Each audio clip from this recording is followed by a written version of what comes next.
اور ابھی لیے چلیں گے آپ کو کراچی، جہاں مولا بخش جان جو اس وقت میڈیا سے گفتگو کر رہے ہیں۔ آج آپ سے ملاقات ہو رہی ہے۔ آج مردم شماری کا ایشو پہلے اٹھایا گیا اور وہ اتنا اہم ایشو تھا کہ اس میں سارا وقت اس پہ ہی باتیں ہوتی رہی اور باقی ایجنڈا کو ملتوی کیا گیا مردم شماری کے لیے، کیونکہ ہر صوبے کی اپنی اپنی کیفیت ہے اور ہر صوبے سے الگ ان کے متعلق موقف آتا ہے۔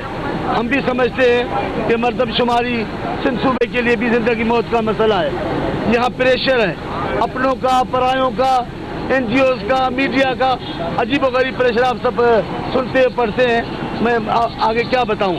لیکن ہم ان پارٹی معاملات سے اوپر ہو کر دیکھتے ہیں۔ جہاں معاملہ عوام کا ہو، جہاں معاملہ ملک کا ہو، وطن کا ہو، وہاں ہم اوپر ہو کر سوچتے ہیں۔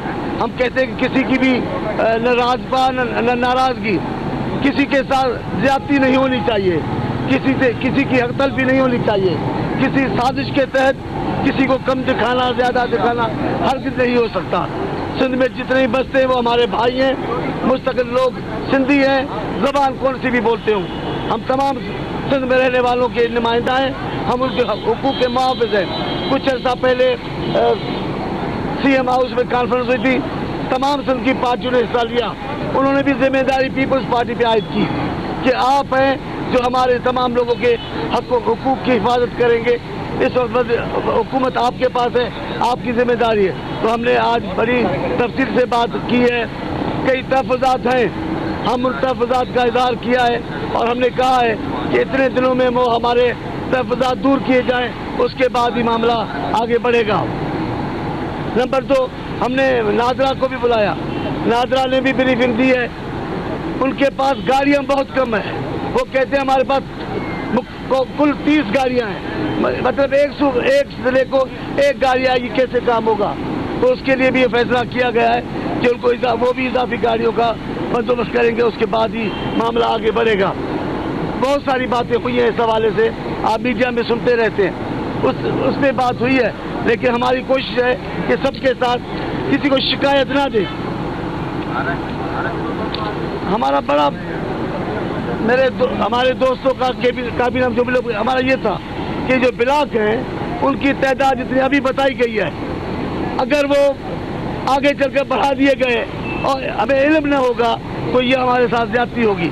اس لیے اس میں طے ہوا ہے کہ وہ ایک طریقہ کار طے کریں گے، ہمیں بلاک بتائیں گے، کیونکہ قانونی طور پر یہ ہم بتایا نہیں جاتا مردم شماری کے متعلق، لیکن ہم نے طے کیا ہے، ہمیں بلاک کی تعداد بتائیں گے اور رزلٹ بتائیں گے کہ کتنے بلاک کے کتنے لوگ رجسٹرڈ ہوئے، اس کے بعد ہی بات پڑے گی۔ تو آج پورا عرصہ، پورا وقت مردم شماری سے وہ ہے یہاں تک بات۔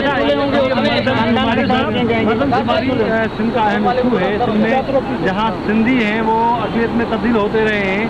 آپ جو فارم ان کی بات کی گئی، 45 ملین فارم دیے ہیں جو بار کوڈ لگے ہوئے فارم ہیں، آپ نہیں سمجھتے کہ یہ انتہائی کم فارم ہے اور سندھ کی آبادی کہیں زیادہ ہے اس سے؟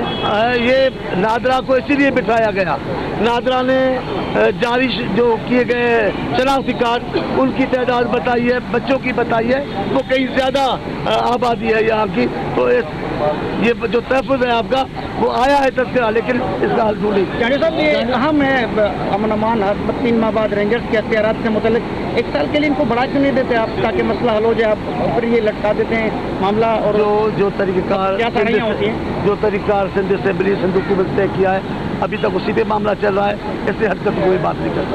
اچھا سر، مردم شماری کے بعد سیٹیں بڑھیں گی کہ جو آدمی 6 مہینے سے نہیں ہے تو اس کا شمار نہیں کیا جائے گا، یہ ناانصافی نہیں ہے؟ یہ بات ہوئی ہے کہ جو ہمارے لوگ ہیں، ہمارے خاندان کے لوگ ہیں، باہر پڑھنے کے لیے نہیں ہوں گے، ان کی بات ہو رہی ہے، ہم بات کرتے ہیں۔ ہمیشہ مردم شماری کے بعد حلقہ بندی کا جائزہ لیا جاتا ہے، اگر کہیں آبادی بڑھ جاتی تو۔ عام سوال یہ ہے کہ آج نادرا کی طرف سے جو آپ کو بریفنگ میں بتایا گیا ہے کہ جو 20 کروڑ 2 کروڑ کے قریب جو ہے وہ لوگوں کو شناختی کارڈ جاری ہوئے، جبکہ سندھ میں جو ہے 4 کروڑ سے زائد جو ہے وہ آبادی ہے، تو آپ کیا کہیں گے؟ اس کا کوئی نوٹس لیا آپ لوگوں نے؟ اسی لیے انہوں نے کہا اب تک یہ 2 کروڑ 20 لاکھ شناختی کارڈ انہوں نے جاری کیے۔